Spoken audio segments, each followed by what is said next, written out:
To give simplified loader access to the users, add the user name to the lookup type associated with Excel.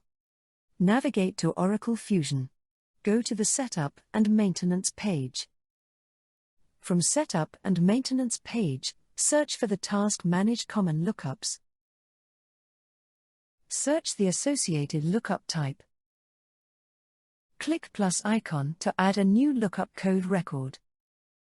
In lookup code and meaning fields, enter the person's username needing access to simplified loader. I will add user Casey.Brown.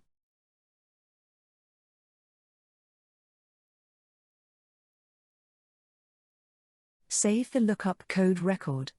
Now the user can log into the simplified loader Excel template. To end date a user record, delete the user record, or keep audit history, either untick the enable field or enter the end date in the lookup code record.